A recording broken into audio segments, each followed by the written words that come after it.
Hello दोस्तों, मेरे channel में आपका स्वागत है।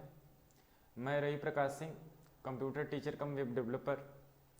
आज मैं आपके साथ national institute of electronics and information technology द्वारा कराए जाने वाले non formal course O level IT, जो कि आईटी सेक्टर का एक फाउंडेशन लेवल का कोर्स है, उसके second paper web designing and publishing, जिसका कोड है M2R5, उसके कुछ टॉपिक्स के बारे में डिस्कस करूंगा। तो अभी जो हमारा टॉपिक चल रहा है वो HTML बेसिक्स चल रहा है। तो HTML बेसिक्स के अंदर जितने भी सब टॉपिक्स हैं उन सारे टॉपिक्स के बारे में मैं कुछ वीडियोज में आपसे डिस्कस करने वाला हूं। तो ये उस सीरीज का दूसरा वीडियो है। तो चलिए स्टार्ट करते हैं। तो पहली आज जो हमारी हेडिंग है वो है an introduction to HTML। HTML क्या होता है इसके बारे में हम इस हेडिंग में जानेंगे। तो चलिए स्टार्ट कर रहे हैं।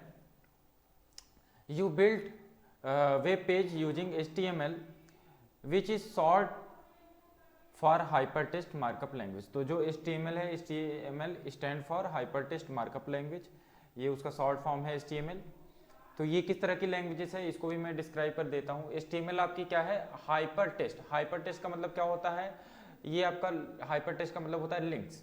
जैसे आप लोगों ने कंप्यूटर फंडामेंटल में यानी पहली वाली बुक में पढ़ा होगा, एक्सेल में हम हाइपरलिंक्स का इस्तेमाल करते हैं, वर्ड में हाइपरलिंक्स का इस्तेमाल करते हैं। तो वहाँ पे क्या होता है, हम पार्टिकुलर टेक्स्ट के साथ क्या करते हैं, किसी रिसोर्सेज को, किसी मल्टीमीडिया फाइल्स को या अदर एप्लीकेशंस की फाइल्स को क्या करते हैं, लिंक कर देते हैं। और जब हम उस लिंक पे क्लिक करते हैं तो हम उस पार्टिकुलर रिसोर्स तक पहुँच जाते हैं।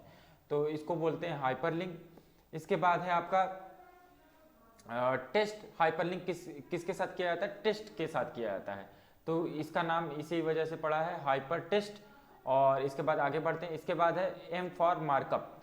तो मार्कअप का मतलब क्या होता है? मार्कअप का मतलब होता है टैग्स, यानी हम इस लैंग्वेज में टैग्स का इस्तेमाल करते हैं, ओपनिंग एंड क्लोजिंग टैग्स का इस्तेमाल करते हैं। और लैंग्वेज का मतलब तो लैंग्वेज ही होती है, भाषा होती है। तो हाइपर टेक्स्ट मार्कअप का लैंग्वेज है ऐसी लैंग्वेज जिसमें हम लिंक्स क्रिएट करते हैं और टैग्स वगैरह का इस्तेमाल करते हैं। वो आपका क्या होता है? HTML होता है। तो मैंने आपको अलग अलग वर्ड की मीनिंग समझा दी कि यहाँ पे अलग अलग जो वर्ड्स यूज किए गए हों उसकी अपनी क्या मीनिंग है।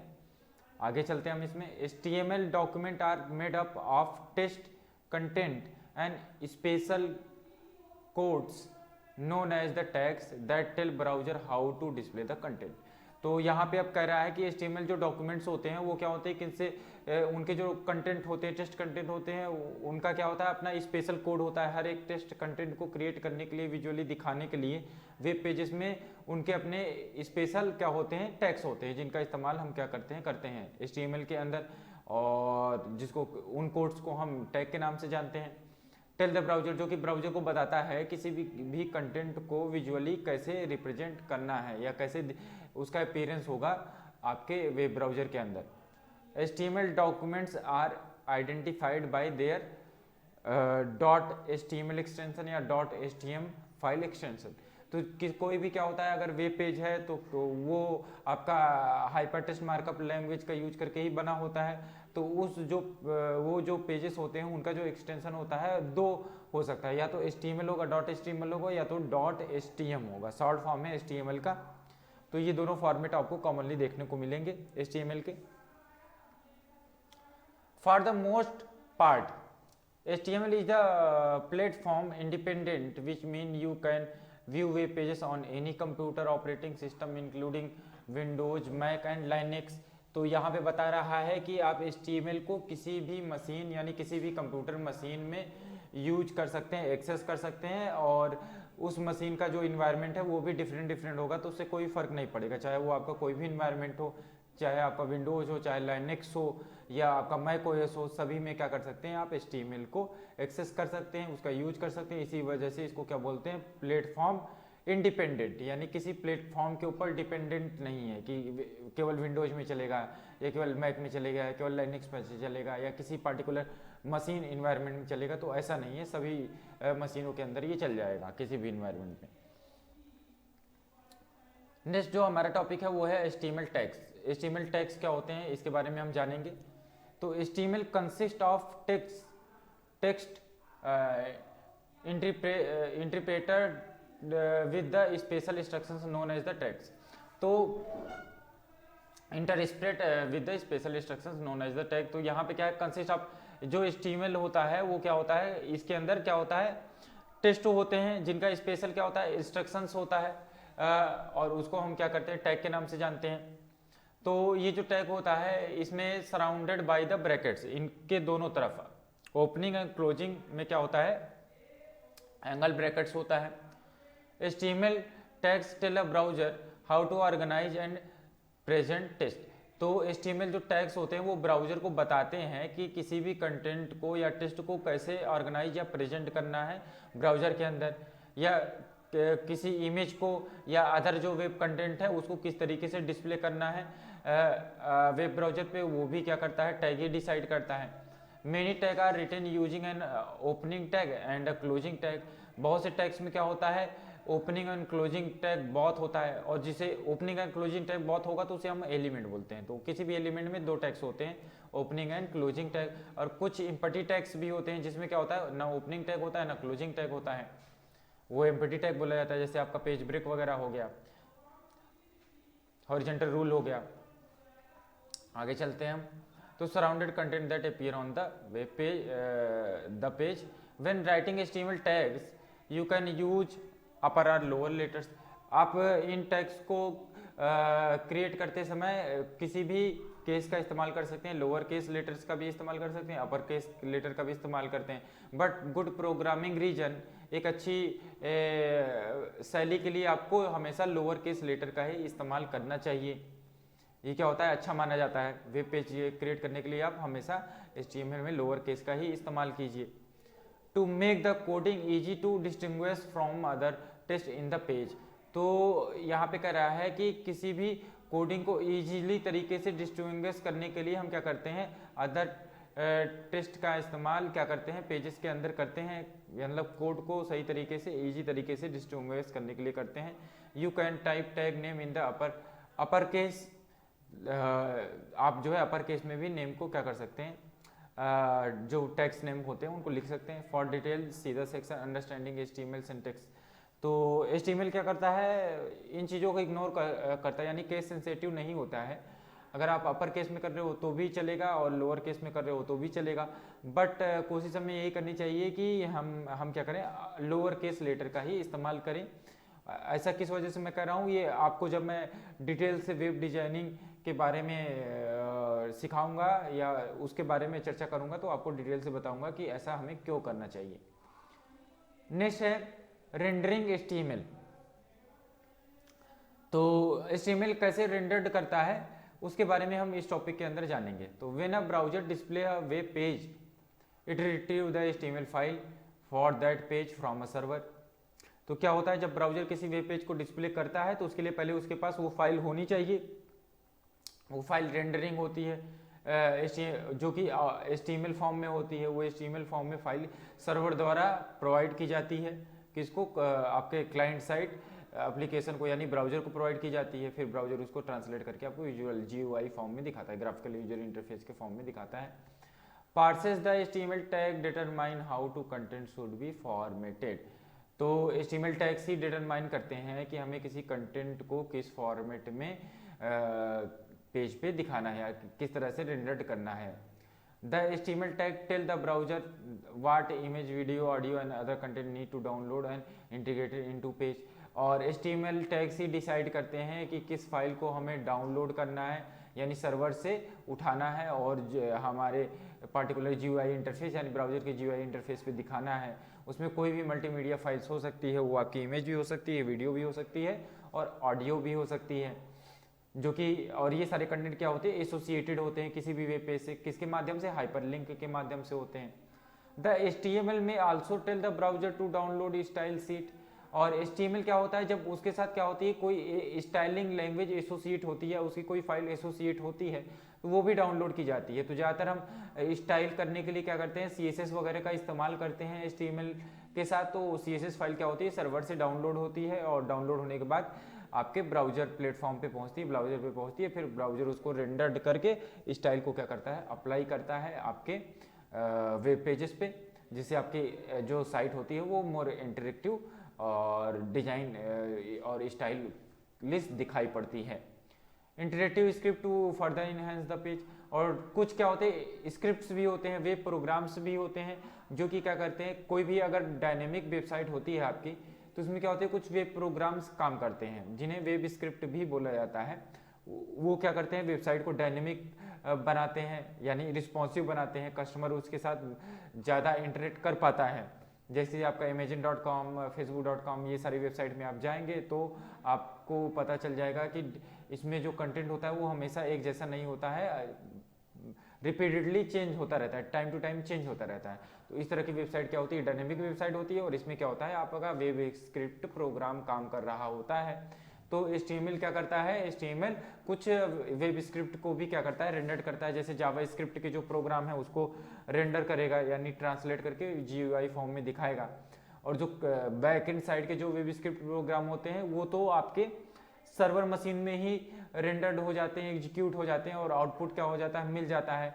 तो वो प्रोग्राम क्या होंगे, सर्वर साइड में एग्जीक्यूट होते हैं। और जो आपका ब्राउजर साइड में होता है, तो ब्राउजर साइड में जो वेब स्क्रिप्ट एग्जीक्यूट होता है वो क्या होता है, JS जावा स्क्रिप्ट का प्रोग्राम होता है, या तो VB स्क्रिप्ट का होगा, जो माइक्रोसॉफ्ट की टेक्नोलॉजी है। तो चलिए आगे चलते हैं। अंडरलाइन का web page, see the section view HTML code in the browser. कैसे भी हम किसी HTML कोड को ब्राउजर में देखते हैं उसका तरीका क्या हो गया, अगले हेडिंग पे हम क्या करेंगे, इसके बारे में डिस्कस करेंगे। तो चलिए आगे चलते हैं, नेक्स्ट लेते हैं। नेक्स्ट टाइटल हमारा है HTML स्टैंडर्ड। HTML स्टैंडर्ड के बारे में हम बात करेंगे। The world wide web consortium W3C, जिसको शॉर्टकट में क्या बोला जाता है, W3C भी बोला जाता है, वर्ल्ड वाइड वेब कंसोर्टियम है। अब ये क्या है, ये मैं बता देता हूँ। ये क्या है, ऑर्गेनाइजेशन है, या आप इसको कंपनी भी कह सकते हैं, या क्या कह सकते हैं, ग्रुप कह सकते हैं। ग्रुप है, ये समूह है एक तरीके का, जिसमें बहुत से एजुकेशनल इंस्टीट्यूट, बहुत से रिसर्चर, बहुत से वेब डेवलपर्स, बहुत सी जो है ओपन सोर्स कंपनी, बहुत से वेब डेवलपमेंट से रिलेटेड कंपनियां, या कुछ गवर्नमेंट ऑर्गेनाइजेशन भी इस समूह से जुड़ी हुई होती हैं, इस ऑर्गेनाइजेशन से जुड़ी हुई होते हैं। और उनका जो एम होता है, जो मकसद होता है, वो यही होता है कि वर्ल्ड वाइड वेब, इससे रिलेटेड जितनी भी टेक्नोलॉजीज है उनको अपग्रेड करते रहना, उनमें इम्प्रूवमेंट लाते रहना। इन सारी चीज़ों पे क्या करते हैं, ये सारी रिसर्च चलती रहती है, और ये सारे जो ऑर्गेनाइजेशन है ये मिलके काम करते हैं। तो आगे चलते हैं। इसमें is the primary group guided the evolution of the HTML language. तो HTML के अंदर भी जो अपग्रेडेशन आती है उसके लिए भी क्या होता है, आपका W3C ही क्या होता है, जिम्मेदार होता है। The W3C is the mate of the 100 of companies. और W3C क्या है, कोई अकेली कंपनी नहीं है, कई कंपनियों के समूह से मिलकर बना है, कई ऑर्गेनाइजेशन के समूह से ग्रुप से मिलकर बना हुआ है, including web industry leaders such as Microsoft, Apple, Google. अब इसमें कौन कौन सी फेमस कंपनी शामिल है, जैसे माइक्रोसॉफ्ट है, एप्पल है और गूगल है। और ऐसी कई कंपनियां क्या हैं, इस समूह के लिए, इस ग्रुप के लिए काम करती हैं, इस ऑर्गेनाइजेशन के लिए। The standard developed by W3C give developers of the web server and browser a set of common guidelines. तो ये क्या करता है, W3C क्या करता है, डेवलपर्स को या वेब सर्वर्स या ब्राउजर हैं उनके लिए कॉमन गाइडलाइंस क्या करता है, प्रोवाइड करना है। गाइडलाइंस का मतलब रूल एंड रेगुलेशन, जिसको फॉलो करके आपको क्या करना होता है, वर्क करना होता है। तो वेब डेवलपमेंट में आपको किस तरीके से किन चीज़ों को फॉलो करना है, वो गाइडलाइंस क्या होता है, आपको W3C बताता है। विच टू डेवलप देयर प्रोडक्ट्स, कैसे हम कोई भी वेब डेवलपमेंट के अंदर किसी तरह के प्रोडक्ट को डेवलप करेंगे, इसकी सारी गाइडलाइंस आपको W3C के द्वारा मिलती है। इसकी जो वेबसाइट है वो है www.w3.org। तो आप इस वेबसाइट में जाके W3 कंसोर्टियम के बारे में ज़्यादा से ज़्यादा जानकारी ले सकते हैं। इसके बाद जो हमारा नेक्स्ट टॉपिक है वो है HTML वर्जन्स। HTML के कितने वर्जन्स है, कौन सा लेटेस्ट वर्जन चल रहा है, इसके बारे में हम इस टॉपिक के अंदर जानकारी लेंगे। The most recent version of HTML is 4.01। तो 4.01 आपका क्या है, लेटेस्ट रिसेंट वर्जन है। इसके अलावा अब तो HTML5 आ गया है, तो रिसेंट वर्जन आपका HTML5 है। Version 4.01 include rule of using then 90s HTML tags. तो यहाँ पे बता रहा है कि जो 4 वाला वर्जन है उसमें क्या है, आपके 90s HTML टैग के बारे में रूल्स और गाइडलाइंस क्या की गई है, rule and regulation and guidelines क्या की गई है, प्रोवाइड की गई है कि आपको उसको कैसे इस्तेमाल करना है। Most of which are covered in this book, और ज़्यादा से ज़्यादा जो आपके HTML टैग्स हैं उनको इस पार्टिकुलर ई बुक के अंदर डिस्कस किया गया है। It improve on the previous version of the adding better support for multimedia scripting and style sheets.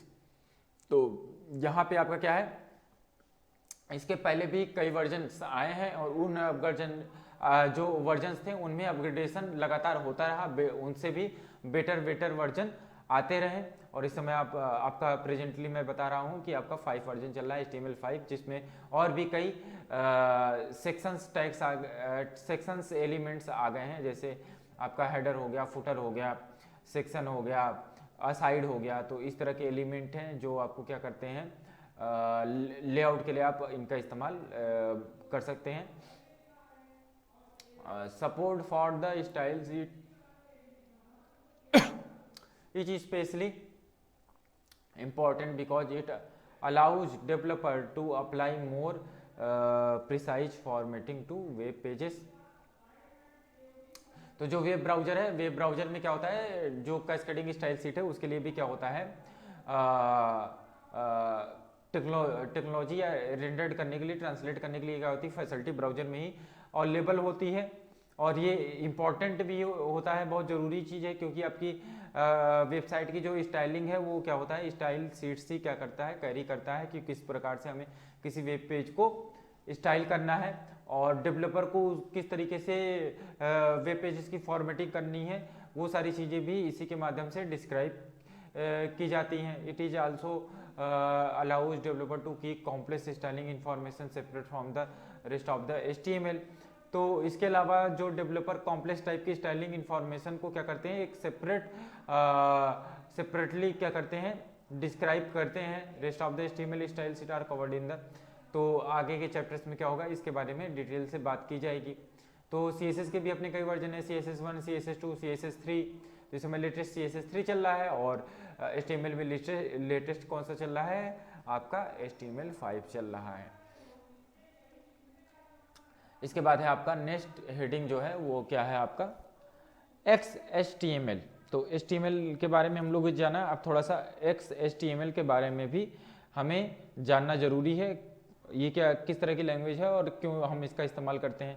तो ये क्या है, ये भी HTML की तरह ही वर्क करती है, बट ये क्या है, एक्सटेंसिबल हाइपरटेक्स्ट मार्कअप लैंग्वेज। ये क्या है, स्ट्रिक्ट फॉर्म है।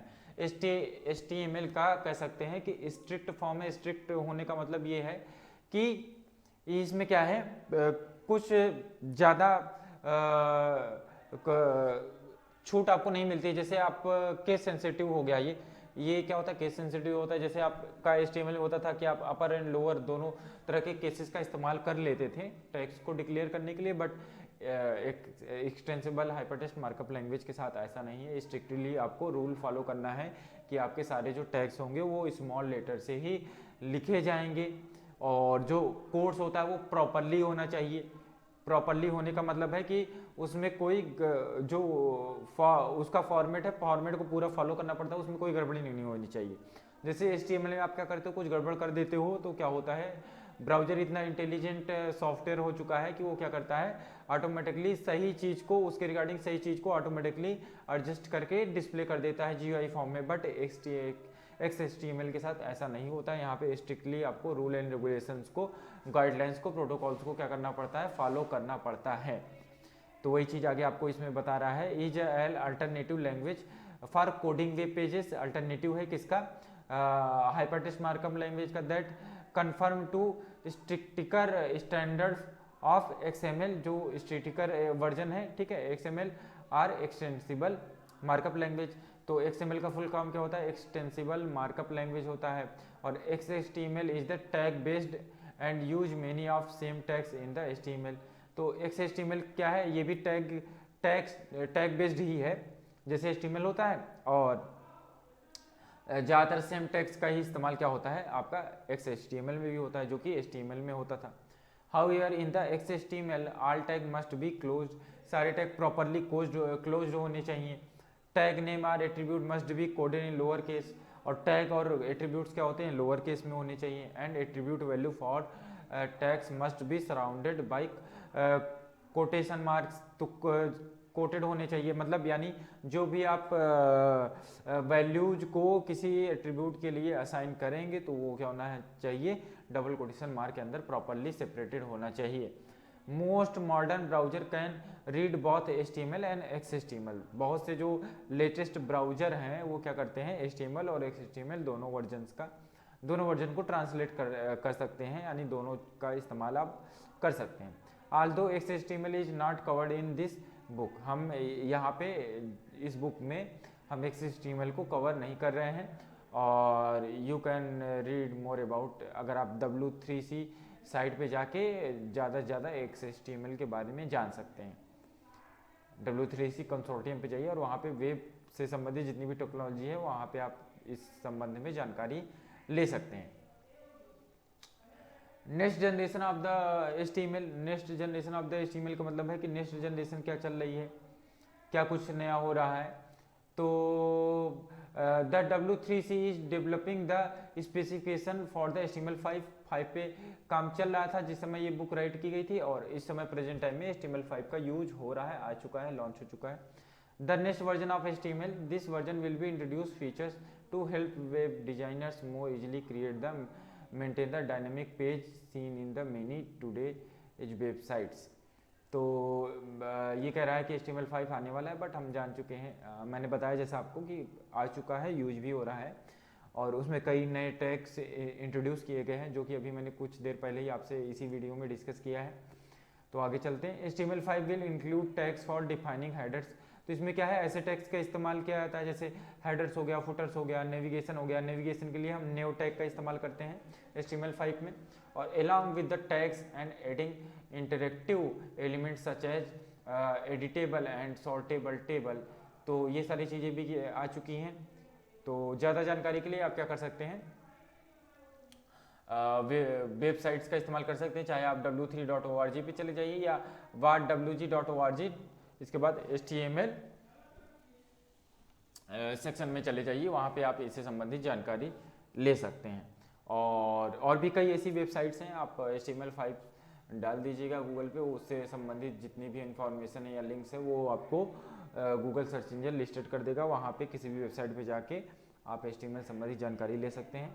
इसके लिए आप W3 स्कूल का भी इस्तेमाल कर सकते हैं, एक अच्छी वेबसाइट है, वेब डिजाइनिंग से रिलेटेड सारी टेक्नोलॉजी के बारे में डिस्कस किया गया है, तो वहाँ से भी आप ये जानकारियाँ ले सकते हैं डिटेल से। बाकी का मैं तो हूँ, मैं आपको सारी चीज़ें डिस्कस करूँगा इस बारे में। तो नेक्स्ट हमारा जो टॉपिक है वो क्या है, एक्सप्लोर द वेब ब्राउजर्स। तो वेब ब्राउजर को एक्सप्लोर करेंगे हम, चलिए एक्सप्लोर करते हैं। देखिए पिक्चर में भी दिखा रहा है, एक्सप्लोर किया जा रहा है, किसको, ओशियन को एक्सप्लोर किया जा रहा है। A web browser is a software that can retrieve HTML documents from the web। तो जो आपका वेब ब्राउजर सॉफ्टवेयर होता है वो क्या करता है, रिट्रीव करता है। वो क्या रिट्रीव करता है, HTML डॉक्यूमेंट्स को रिट्रीव करता है फ्रॉम द वेब। वेब से कहाँ से रिट्रीव करेगा, वेब से, यानी वेब सर्वर से।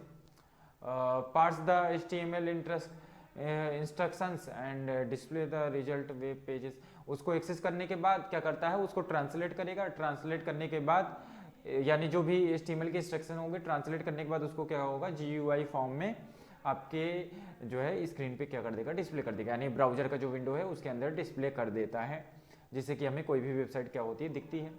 You can also use a browser to display HTML document you save locally on your computer। अगर कोई कंप्यूटर में आपका कोई भी HTML फाइल सेव है तो उसका भी आप इस्तेमाल कर सकते हैं। उसको ओपन कीजिए ब्राउजर के द्वारा और वो भी क्या होगा, आपका GUI फॉर्म में कन्वर्ट हो जाएगा अगर कोई HTML फाइल है तो। When coding your HTML you use a web browser to test your work। तो आप जब HTML में कोडिंग करते हो, कोई वेब पेज बना लेते हो HTML फॉर्म में, तो उसको टेस्ट करने के लिए आप ब्राउजर का इस्तेमाल करते हैं, क्योंकि ब्राउजर ही वो एप्लीकेशन होता है जो HTML आउटपुट, जो HTMल फाइल है उसको ट्रांसलेट करके GUI फॉर्म में दिखाता है। नेक्स्ट है हमारा जो हेडिंग है वो क्या है, फाइंडिंग अ ब्राउजर। ब्राउजर को कैसे फाइंड करें। तो most computer operating system come with a web browser. तो बहुत से आपके ऑपरेटिंग सिस्टम जो होते हैं वो क्या होते हैं, पहले से ही कोई ना कोई ब्राउजर उसके अंदर इंस्टॉल होता है। जैसे अगर आप विंडोज़ की बात करें तो विंडोज़ के साथ आपको विंडोज़ कंपनी का ही जो है ब्राउजर मिलेगा, जिसमें सबसे कॉमनली ब्राउजर जो था यूज होता है वो है इंटरनेट एक्सप्लोरर। इसके अलावा अगर आप लेटेस्ट वर्जन आप ऑपरेटिंग सिस्टम ऑफ विंडोज़ का यूज करते हैं विंडोज़ 10, तो उसमें आपको जो है माइक्रोसॉफ्ट एज मिल जाएगा एज अ ब्राउजर के रूप में, आप उसका इस्तेमाल कर सकते हैं ब्राउजिंग करने के लिए। इसके अलावा अगर आप Linux platform Linux operating system वगैरह का इस्तेमाल कर रहे हैं तो उसमें आपको मोजिला फायरफॉक्स या क्रोम वगैरह का जो ब्राउज़र है वो आपको मिल जाएगा वहाँ पे। लाइनेक्स प्लेटफॉर्म लाइनेक्स के जितने भी ऑपरेटिंग सिस्टम या जितने भी फ्लेवर आ रहे हैं तो उसमें आपको इस तरह के ब्राउज़र मिल जाएंगे। और इसके अलावा मैक ओएस में आपको जो डिफ़ॉल्ट रूप से सफारी ब्राउज़र मिलेगा, आप सफारी ब्राउज़र का इस्तेमाल ब्राउजिंग के लिए कर सकते हैं। तो हर एक ऑपरेटिंग सिस्टम में कोई ना कोई ब्राउज़र आपको ज़रूर मिलेगा जिससे कि आप इंटरनेट का इस्तेमाल या सर्फिंग करने के लिए इंटरनेट का इस्तेमाल करने के लिए आपको फैसिलिटी रहती है इन ब्राउज़र के द्वारा। चलिए आगे चलते हैं, आगे समझते हैं। तो Microsoft Windows Vista computer include internet explorer browser and जो चीज़ें मैंने बताई वही बता रहा है। आगे बढ़ते हैं। Mozilla Firefox is another web browser that has become increasingly popular in the recent year. कुछ रिसेंट ईयर्स में मोजिला फायरफॉक्स बहुत क्या हुआ है, पॉपुलर हुआ है। लेकिन आज प्रेजेंट टाइम की बात करें तो मोजिला फायरफॉक्स का मार्केट थोड़ा सा क्या है, पीछे गया है, और क्रोम का मार्केट क्या हो गया है, बढ़ गया है। और ये किसी वजह से बढ़ा है क्योंकि आपका जो गूगल सर्च इंजन है उसका बहुत ज़्यादा इस्तेमाल होने लगा है। और जब गूगल सर्च इंजन पे आप कोई चीज़ खोजते हो, देखते हो, तो एक बार वो सजेशन ज़रूर दे देता है कि भैया मेरा ब्राउज़र डाउनलोड कर लो अच्छे से एक्सपीरियंस करने के लिए। इंटरनेट एक्सपीरियंस अच्छा हो इसलिए आप इसको डाउनलोड कर लीजिए। चाहे भले आपका कोई पहले से ही ब्राउज़र आपको बेस्ट सर्विस दे रहा हो, बट एक बार जो गूगल कंपनी है वो आपको सजेशन जरूर दे देती है अपने प्रोडक्ट को प्रमोट करने के लिए। उसी तरीके से जो आपका विंडोज कंपनी है, माइक्रोसॉफ्ट कंपनी है, वो भी अपने प्रोडक्ट इंटरनेट एक्सप्लोरर या माइक्रोसॉफ्ट एज को प्रमोट करने के लिए उसको क्या करती है, अपने ऑपरेटिंग सिस्टम के साथ इंटीग्रेट करके रखती है कि भाई कोई भी जब ब्राउज़र नहीं होगा तो आप के पास ऑप्शन ही नहीं है, आपको यूज करना ही करना है। चाहे इंटरनेट एक्सप्लोरर यूज कीजिए या माइक्रोसॉफ्ट एज यूज कीजिए या फिर कोई डाउनलोड करिए इंटरनेट का इस्तेमाल करके किसी ब्राउज़र को, तब आप उस ब्राउज़र का इस्तेमाल कर सकते हैं। तो हर कंपनी क्या करती है, अपने प्रोडक्ट को प्रमोट करने के लिए इस तरह के क्या करते हैं, कुछ तरीकों को अपनाती हैं। जैसे गूगल का अपना अलग तरीका है और माइक्रोसॉफ्ट का अपना अलग तरीका है, उसी तरीके से और कंपनियों का भी अपना क्या होता है, कई तरीके होते हैं अपने प्रोडक्ट को मार्केट करने के लिए। तो you can learn more about the Firefox, download it free.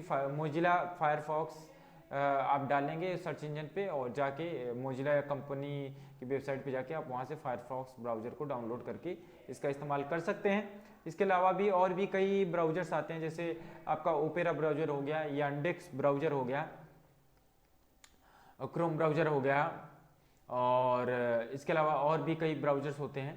तो बहुत से ब्राउज़र हैं, ब्राउज़र तो बहुत अवेलेबल हैं, आप कोई भी ब्राउज़र इस्तेमाल कर सकते हैं इंटरनेट या वेब सर्फिंग वगैरह के लिए। इसके बाद है नेक्स्ट जो हमारा हेडिंग है वो है ब्राउज़र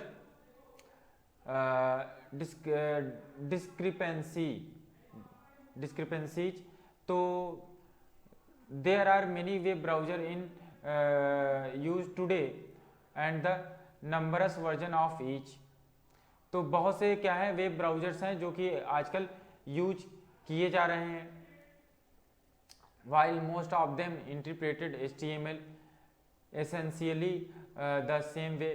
तो बहुत से जो क्या है वो उनका तरीका सेम ही रहता है, HTML को ट्रांसलेट करने का तरीका क्या है, एक जैसा ही होता है। slightly differences in the interpretation mean that not all of them display the web page exactly the same way। इसका मतलब ये हुआ कि मतलब कॉमनली तो सामान्यतः सभी का सेम ही तरीका होता है, लेकिन कुछ चीज़ें थोड़ा सा क्या होती है, चेंजेस होती हैं। अगर आप अलग अलग ब्राउज़र का इस्तेमाल सेम ही HTML पेज को ओपन करने के लिए कर रहे हो तो हो सकता है कि कुछ चीज़ें आपको थोड़ा डिफरेंटली दिखाई पड़े, GUI फॉर्म में डिफरेंट दिखाई दे। उसका रीजन आपका क्या होता है? उसका रीजन यही होता है कि ब्राउजर का जो क्या है इंजन है, जो इंजन इस्तेमाल किया जा रहा है रेंडरिंग करने के लिए, वो क्या होता है डिफरेंट टेक्नोलॉजी पे काम करता है, लेकिन तरीका क्या होता है कुछ ज़्यादातर चीज़ें क्या होती है कॉमन ही होती है। Also some more recent browser versions recognize newer HTML feature that older browser do not. तो बहुत से जो नए ब्राउजर होते हैं वो कुछ नए HTML टैग्स या एलिमेंट्स को सपोर्ट करते हैं, बट पुराना वाला जो ब्राउजर है वो सपोर्ट नहीं करता है। वो किसकी वजह से होता है? उसके इंजन की वजह से होता है। उस इंजन में उस पार्टिकुलर टैग या एलिमेंट की डिफिनीशन नहीं होती, जिसकी वजह से वो ये सारे टास्क को नहीं कर पाता है। तो ज़रूरी है कि आप जब नई वेबसाइट या अपग्रेडेड वेबसाइट का इस्तेमाल करें तो उसके लिए अपग्रेडेड सॉफ्टवेयर यानी अपग्रेडेड वेब ब्राउजर का भी इस्तेमाल करें, यानी लेटेस्ट वर्जन के वेब ब्राउजर का इस्तेमाल करें। आगे चलते हैं हम। The Wikipedia offer a details comparison of the web browser features. Wikipedia में जाके आप ब्राउजर्स जो होते हैं उसके जो वर्जन्स हैं उनकी कंपैरिजन्स डिटेल्स या अलग अलग ब्राउजर्स की डिटेल्स आप ले सकते हैं। और भी कई वेबसाइट है वहाँ पे भी जाके कि आप ये जानकारी ले सकते हैं। W3 स्कूल का इस्तेमाल कीजिए या अन्य कई वेबसाइटें हैं, आप वहाँ पे जाके ये जानकारियाँ प्राप्त कर सकते हैं। तो इस वीडियो में आज के लिए दोस्तों इतना ही। नेक्स्ट सेशन में मैं कुछ टॉपिक्स के बारे में फिर से डिस्कस करूँगा। तो तब तक के लिए बाय, धन्यवाद।